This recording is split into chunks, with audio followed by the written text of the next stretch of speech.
So we're still seeing times of wet weather, mainly in the northern half of the state, especially along the Wasatch Front and Wasatch Back. Our northern Utah mountains still seeing times of snow.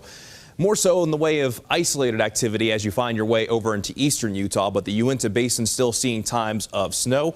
But along the Wasatch Front, it's been a little bit of a tricky go of things. We've seen times of rain, we've seen times of a wintry mix, we've seen times of snow.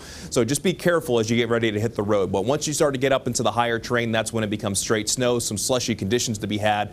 So even though the roads might not necessarily have snow on them down to the valley floors in northern Utah, you still just want to be careful as they are running slick. Then as we make our way into eastern Utah, still seeing times of snow in the Uinta Basin. Most of the wet weather has come to an end around Moab. And speaking of Moab, here's the view from Arches National Park. Actually have some clearing skies. A very pretty view from Arches National Park this morning.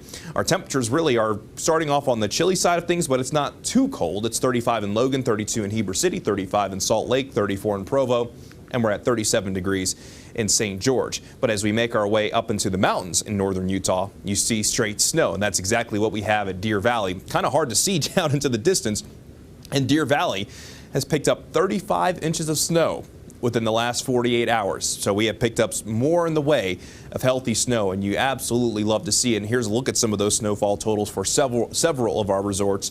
37 in Solitude, 35 at Snowbird and Deer Valley. Sundance has picked up 34 inches, and Snow Basin at 33. And most of these resorts, just within the last 12 hours, especially with that wave of wet weather that arrived last night, picked up over a foot of snow. But because we have all that fresh snow up in our mountains, the avalanche danger, it remains considerable to high. Avoid the backcountry, stick to the groomers, stick to the inbounds area. I say it time and time again, and I know I'm a broken record.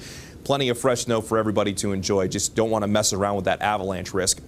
And for the higher terrain, we're still looking at those winter weather advisories and winter storm warnings that will continue through 5 o'clock this afternoon. Now, the best chance for wet weather is really now over the next couple of hours. That chance will continue to diminish as we get into this afternoon as high pressure will start to build in, but expecting still more accumulations, especially within the winter storm warning for the Wasatch Mountains south of I-80 in the western Uintas. Let's begin the Futurecast 9 o'clock this morning. I think the Futurecast is underdoing it just a little bit, but what it will show is keeping the chance for wet weather mainly in the northern portion of the state through around midday today. Then that chance will gradually come to an end as high pressure builds in, but I still think in the higher terrain in our northern Utah mountains, we'll still hold on to that chance through the late afternoon, maybe the early evening at the latest.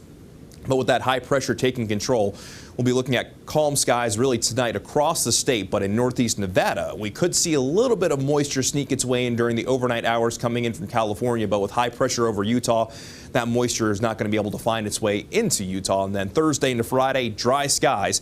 We'll get a stretch of calmer weather before we'll start to see more active weather arrive once again going into the end of the weekend into early next week. But our hourly forecast along the Wasatch Front, chance of rain and snow showers from now through around 10, 11 o'clock, and then mostly cloudy skies lead to gradual clearing as we get into this afternoon, with those daytime highs eventually climbing into the upper 30s and low 40s along the Wasatch Front. So daytime highs just a little bit above our seasonal averages, but definitely cooler compared to what we saw yesterday. We'll see a daytime high top out at 38 in Brigham City, 29 degrees in Randolph, 35 in Duchesne, 32 in Eureka, then down in central Utah, high of 47 in Green River, 39 in Richfield, 40 degrees in Oak City, then down in southern Utah, high of 50 degrees in St. George, 37 in Beaver, 49 in Lake Powell, and a daytime high of 40 in Blanding.